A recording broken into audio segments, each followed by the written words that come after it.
eu sou o Igor e eu tô aqui pra mais um vídeo. Um problema de logística que eu não tinha pensado quando eu comecei a fazer esses vlogs é que eu coloco meu celular apoiado na janela. E no verão tudo bem porque é quente, mas agora que chegou o inverno, toda vez que tem que abrir essa janela é um momento de sacrifício do meu dia. O tema de hoje é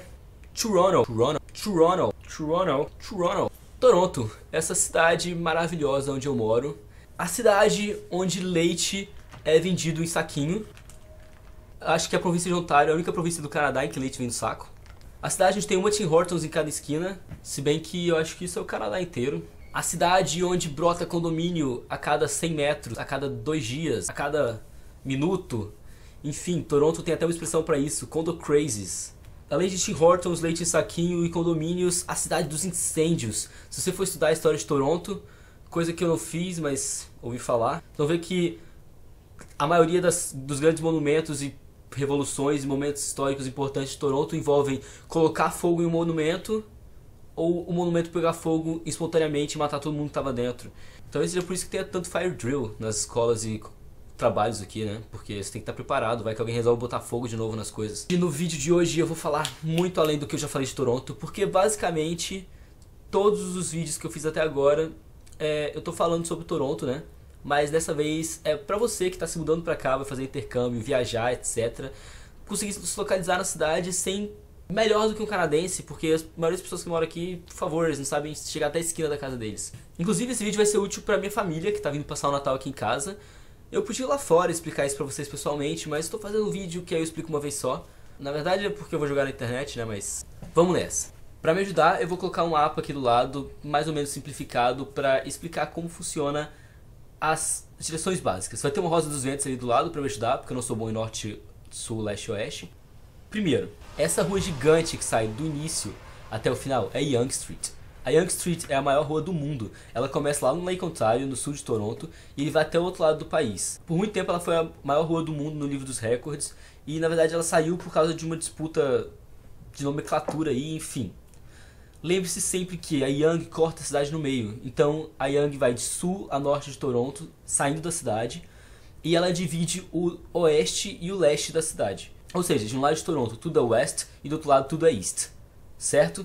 Cortando a Yonge perpendicularmente, existem milhões de ruas, algumas mais importantes que as outras, como a Dundas, a Bloor, enfim, Eglinton, tem umas ruas muito grandes que cortam, outras um pouco menores, e paralelas a Yonge existem também mais infinitas ruas.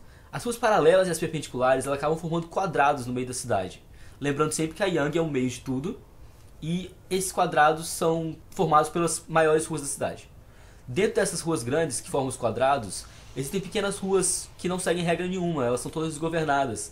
Essas ruas não tem como explicar porque não existe uma regra para elas, elas simplesmente, sei lá, ruas sem saída, são curvas, se encontram e tal. Mas se você estiver andando pelos quadrados grandes, é muito simples você lembrar que as ruas grandes se cruzam e formam linhas retas. Dentro dessa linha, dessa base aqui, você já sabe então que sempre que você estiver indo para o lago em direção ao Lake Ontario, você está indo para o sul, e sempre que você estiver contra o Lake Ontario, você está indo para o norte. Toronto tem 140 bairros, não tem condição de eu falar de todos eles, mas Toronto é dividido em distritos ou comunidades. O que são os distritos? Sei lá, o Art and Design District, o Financial District, o Entertainment District, são áreas em que teoricamente são focadas em uma só coisa. Por exemplo, o Art and Design District foi o primeiro que eu falei. Ele tem muitas galerias de arte, muitos museus, muitas exposições, e por causa disso acabou atraindo um público mais hipster, uma galera, sei lá, estilosinha, que vai pra bares diferentes, que tem uns costumes bem característicos, enfim. Acabou virando um bairro bem interessante de visitar, por exemplo. Além disso, existe o Village, que era gay de Toronto, e a Harbourfront, que é a orla. E as comunidades são as comunidades, por exemplo, a Chinatown, que é a comunidade chinesa, a Little Italy, que é a comunidade italiana, e a Little Portugal, que seria a comunidade portuguesa. Mas um detalhe interessante é que, como não existe a comunidade brasileira, a maioria dos brasileiros, os negócios brasileiros, justamente por causa de ter a mesma língua que Portugal, fica na Little Portugal. Então, por exemplo, tem um restaurante de coxinha lá, maravilhoso, que um amigo meu me mostrou. Enfim, existem milhares de bairros com características bem marcantes, e alguns outros que são apenas bairros que não tem nada demais e por isso não são tão famosos assim. Tudo isso que eu acabei de explicar pra vocês é como funciona Downtown.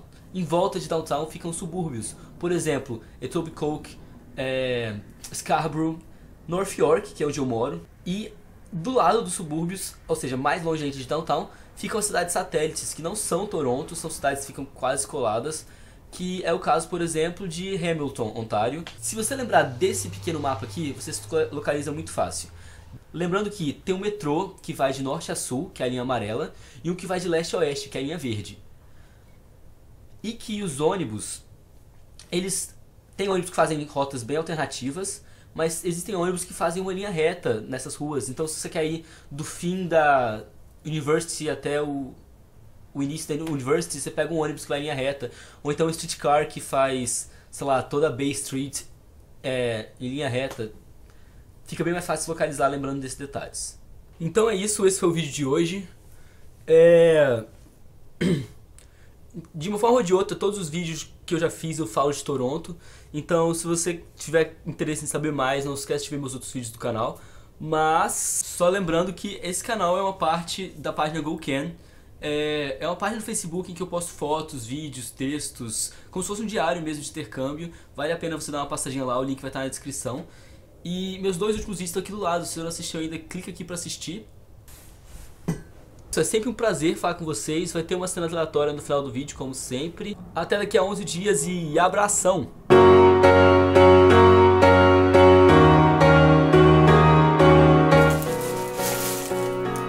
Oi, esse foi o vídeo de hoje e até a próxima!